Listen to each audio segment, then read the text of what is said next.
Hello everybody, this is Russell Carlin and this is my week 3 review video.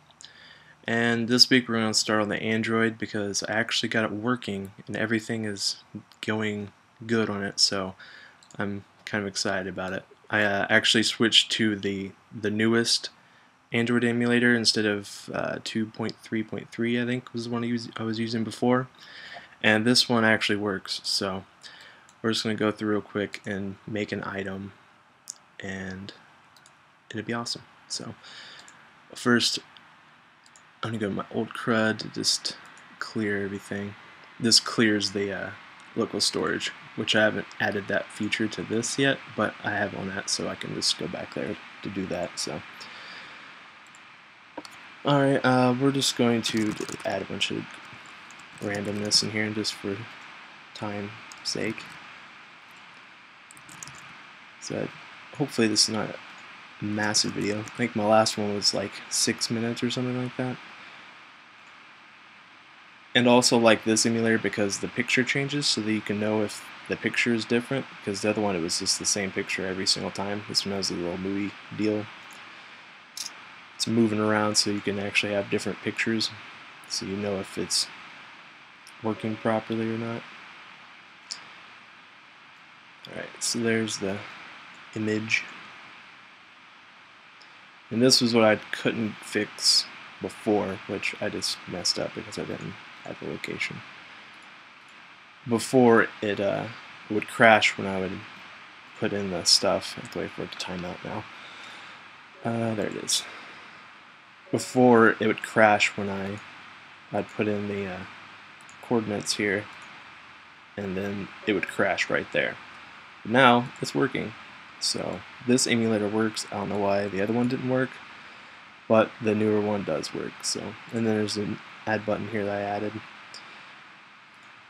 and that was actually an alert from me trying to test because my images were messing up before, so I'll have to remember to take that out. And then as you can see, the items in here, and if you add another item, it'll just put it next to this one, and then they'll put them below them. It'll just alternate back and forth through all your images. Alright, now let's go to the iPad.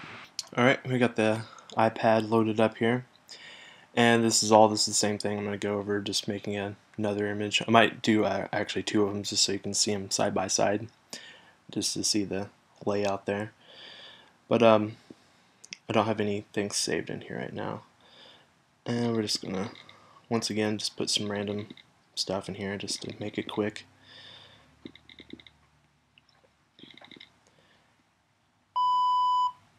And there's a location.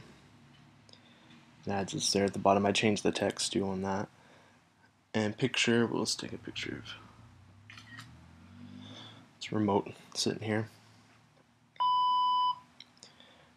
Alright, it says success, updates the image there, has all the stuff.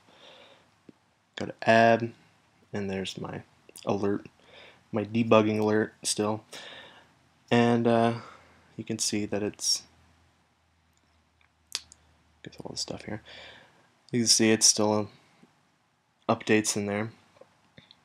I was having a huge issue with my images. So they weren't updating right, so I had to change everything. And so I have like, you know, a dozen alerts to try to figure out what was firing and what was not. So we'll just do another item here.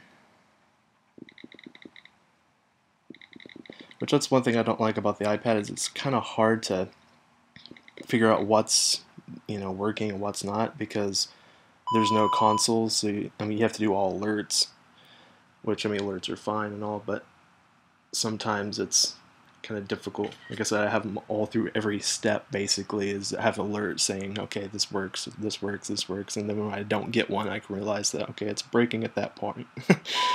So there's the new image of the floor of my charger. Alright, add it, success message, and then we go here, and it of course does all of my alerts, and then there's both of the images. Good look at that.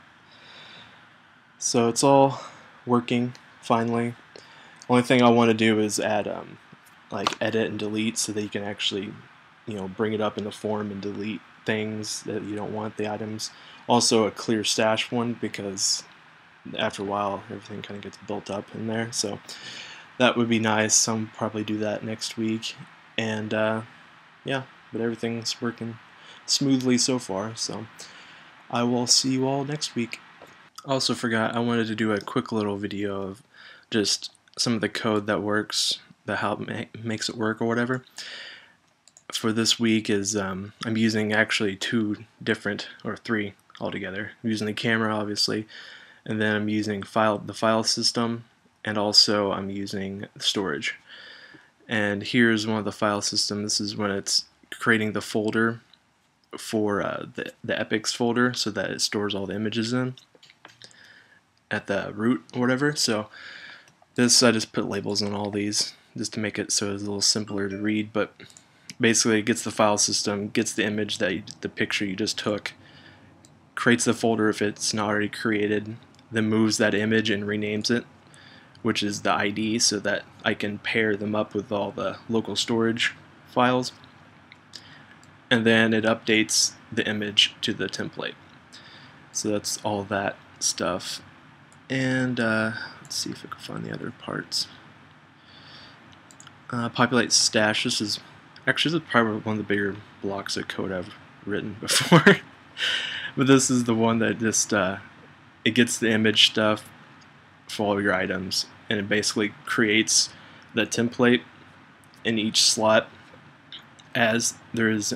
It's a for loop, so every for local storage, each item in local storage, it takes it and parses it and all that stuff, and then creates all of the elements that is needed for the template.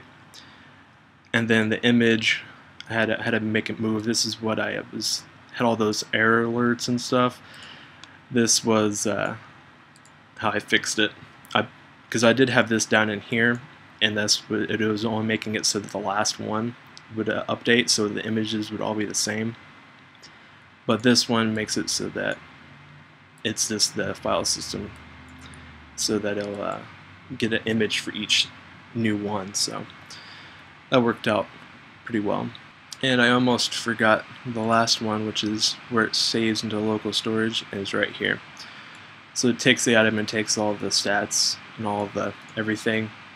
And the ID is just the image name, which will be the item name .jpg. So it'll take the ID, and that's how it connects the local storage with the actual item. So that's all of the local storage stuff here. This normal local storage saving, and then the alert and all that. And then it also refreshes, which is up the top. Just reloads the page so that it can be a fresh page, and you can put more items if you want to.